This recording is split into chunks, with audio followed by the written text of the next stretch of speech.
The ocean, a vast and mysterious realm, is teeming with life. But did you know that this life is not evenly distributed?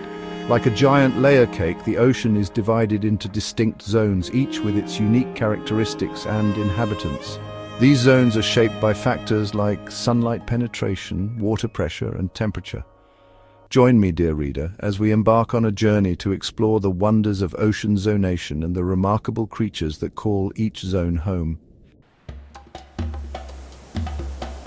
Our first stop is the Epipelagic Zone, also known as the Sunlight Zone. This zone extends from the surface down to about 200 meters. Here, sunlight penetrates the water, allowing for photosynthesis to occur. This zone is a bustling metropolis of marine life. Phytoplankton, microscopic plants, thrive in this zone, forming the base of the ocean's food web. These tiny plants support a vast array of creatures, from zooplankton to large marine mammals, like whales. Fish like tuna, sharks, and dolphins are commonly found in this zone, as are sea turtles and jellyfish. The Epipelagic Zone is a vibrant and dynamic part of the ocean, full of life and color. As we descend further, we reach the Mesopelagic Zone, also known as the Twilight Zone. This zone extends from 200 meters to 1,000 meters. Here, sunlight is faint, creating a dim and mysterious world. Creatures in this zone have adapted to the low light conditions. Many have large eyes to capture what little light there is, while others have developed bioluminescence, the ability to produce their own light. Swordfish, squid, and hatchetfish are some of the inhabitants of this zone. These creatures often migrate vertically, moving up to the Epipelagic Zone at night to feed and returning to the depths during the day. Our journey takes us deeper into the Bathypelagic Zone, also known as the Midnight Zone. This zone extends from 1,000 meters to 4,000 meters. Here, sunlight is completely absent and the water pressure is immense. The creatures that inhabit this zone have evolved bizarre and fascinating adaptations to survive in this harsh environment. Many have slow metabolisms, allowing them to conserve energy in an environment where food is scarce. Some, like the anglerfish, have bioluminescent lures to attract prey. Others, like the giant squid, have evolved large eyes to navigate in the pitch black. Section 5. The Abyssal Depths, Life in Darkness. Reaching the ocean's bottom, we encounter the Epipelagic Zone, extending from 4,000 meters to the ocean floor. This zone, shrouded in perpetual darkness and subjected to crushing pressure, might seem inhospitable, yet life persists here. Creatures here exhibit remarkable adaptations to this extreme environment, relying on senses other than sight, like enhanced smell or vibration detection, to navigate and find food.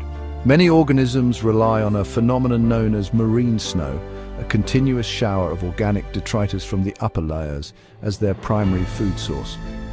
Despite the challenging conditions, the abyssal zone supports a surprisingly diverse array of life, including deep-sea corals, sponges, worms, crustaceans, and fish. Section 6. The Hadal Zone, the ocean's deepest trench. Venturing into the deepest trenches of the ocean, we enter the Hadal Zone, named after Hades, the Greek god of the underworld. This zone, extending from 6,000 meters to the deepest points of the ocean, represents the most extreme environment on Earth. The pressure here is equivalent to having the weight of 50 jumbo jets pressing down on you. Despite this, life finds a way. Organisms in the Hadal Zone have evolved unique adaptations to withstand the immense pressure and frigid temperatures. These adaptations often include changes in cell membranes and proteins to maintain their fluidity and functionality under extreme conditions. While our understanding of the Hadal Zone remains limited, ongoing exploration continues to reveal fascinating insights into the resilience and adaptability of life in the deepest corners of our planet. Section 7. Between tides and the Intertidal Zone. Shifting our focus from the vertical layers, we now explore the horizontal zonation of the ocean, starting with the Intertidal Zone. This zone, also known as the littoral zone, is the area of the shoreline between the high tide and low tide marks. It's a world of dramatic contrasts, exposed to the air and sunlight during low tide and submerged beneath seawater during high tide. Creatures in this zone have evolved remarkable adaptations to cope with this constantly changing environment. Barnacles and mussels firmly attach themselves to rocks to withstand crashing waves, while crabs burrow into the sand to avoid desiccation during low tide. The Intertidal Zone is a testament to the adaptability of life and a fascinating ecosystem to explore. Section 8. The Neritic Zone, a sunlit shelf of life. Moving further from the shore, we encounter the Neritic Zone, extending from the low tide mark to the edge of the continental shelf at a depth of about 200 meters, or 656 feet. This zone, bathed in sunlight, is the most productive area of the ocean. The shallow waters allow sunlight to penetrate to the sea floor, supporting a rich diversity of marine plant life, including various seaweed species and seagrasses. This abundance of primary producers forms the base of a complex food web, supporting a vast array of marine animals.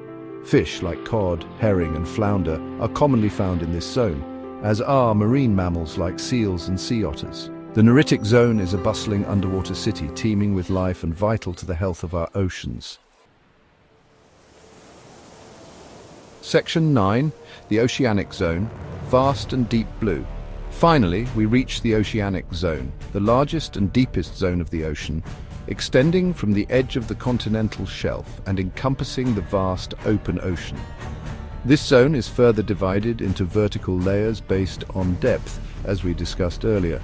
The Oceanic Zone is home to a wide variety of marine life, including some of the ocean's largest predators like sharks, whales, and tuna. These creatures have adapted to the vastness of the open ocean, often migrating long distances in search of food and mates. The Oceanic Zone plays a crucial role in regulating the Earth's climate by absorbing carbon dioxide from the atmosphere. Understanding the intricate web of life in this vast zone is crucial for protecting the health of our planet.